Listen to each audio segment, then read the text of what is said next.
What would it take for you to pack up everything you own, leave your home, and move your entire community to a brand new country? It's a huge question, right? Well, today we're going to dive into an absolutely incredible story from a century ago, all about a group of people who were pushed to the very edge and the great decision they made for the sake of their faith. What shall we do? This was the question on everyone's lips. I mean, just imagine it. It's 1922, and all across the Canadian prairies, from Manitoba to Saskatchewan, these letters, written in this careful German script, are going back and forth, all asking the exact same thing. Such a simple question, but it held the entire weight of a people's future. So what was this crisis? What was going on? At its core, it was this fundamental clash between their deeply held beliefs and the laws of the country they now called home. Let's paint the picture. You've got these small, quiet Mennonite villages, and what started out as just whispers, conversations in barns and over dinner tables, was quickly growing into a real movement. The idea of leaving Canada, something that would have been completely unthinkable just a few years earlier, was now on the table, for real. The threats they were facing were very specific, and they struck right at the heart of their way of life. See, after World War I, this wave of nationalism was sweeping Canada, and the government was pushing for a single English-speaking identity. New laws meant their kids had to be taught in English, not their native German. Oaths of allegiance were suddenly mandatory, which violated their religious principles about swearing oaths to anyone but God. And maybe worst of all, they feared their sons would eventually be drafted into the army, which was a direct assault on their pacifist faith. All of this tension, all this worry, it had to go somewhere. And it all came to a head at this one pivotal meeting. In a small church near Reinland, Manitoba, the community's elders gathered to, decide their entire future.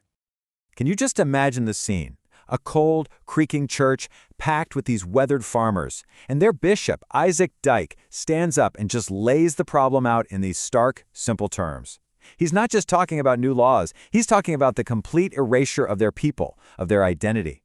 And that question, what then shall we do? It just hangs heavy in the air. And then, an elder from Saskatchewan stood up, and he said something that just perfectly captures the impossible spot they were in. To obey the government meant betraying God, but to obey God meant breaking the law and disrupting the peace they valued so much. There was just no easy answer. They were completely trapped.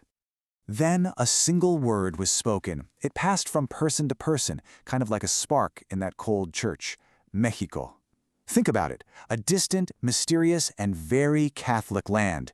I mean, it couldn't have been more different from their home on the prairies, but rumor had it that this place, it offered freedom. And here's the thing, they didn't just talk about it, they acted. The council made a really bold decision. They would send a delegation, 4 men, including Bishop Dyck, on a long, long journey south to see if this promise of freedom was actually real. And their journey was just immense. They left the familiar cold of Winnipeg in early April and got on a train headed south, traveling all the way through the United States and then across the border. This wasn't just a trip. For them, this was a pilgrimage into the great unknown. And you have to try and appreciate the sheer shock of this change. I mean, these were men who were born to snow and silence. The source material actually says the desert of northern Mexico seemed like another planet to them. A world of intense, shimmering heat and landscapes they'd never even imagined. It just highlights how incredibly far from home they really were. So their journey eventually leads them to this very unlikely meeting in Mexico City.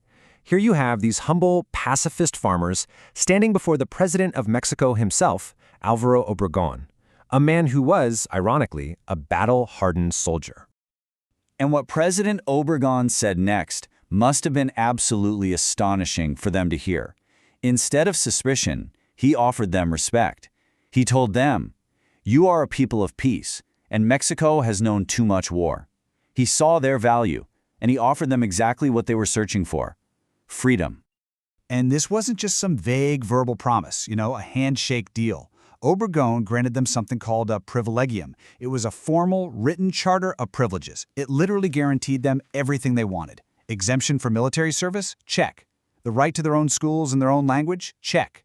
Autonomy in their own communities? Check. It was a direct answer to every single one of their fears. So, armed with this incredible, ironclad promise, the delegates returned to Manitoba. As you can imagine, word spread like wildfire. The elders gathered one last time in that church in Reinland for the final, momentous decision. But this time, Bishop Dyck didn't open with a question. He opened his Bible. And he read this verse about Abraham, who left his home purely on faith, with no idea where he was going. He was completely reframing the choice for them. This wasn't about running away from Canada. This was about stepping out in faith towards something new. He closed the book, looked out at his congregation, and then he said those two simple words, "We will go." And the room just filled with emotion. People were weeping, praying, nodding in agreement. The decision was made. It wasn't an act of rebellion against Canada, but an act of obedience to their faith. And they did not waste a single moment. That decision immediately set in motion one of the great migrations of the 20th century. An entire community began to mobilize. Within weeks, life savings were being used to book passage on trains. Farms that had been in families for generations were sold. Wagons were packed with everything they could possibly carry. By the time the spring flowers started to bloom on the prairies, the first train stood waiting, its whistle echoing across the very fields they were about to leave behind forever. This whole incredible story of leaving a home, a country, everything familiar, it all really boils down to this one powerful question. It's the same question this community asked themselves 100 years ago, and it's a question that still resonates so much today. What would you sacrifice for your beliefs? Thanks for joining me for this explainer.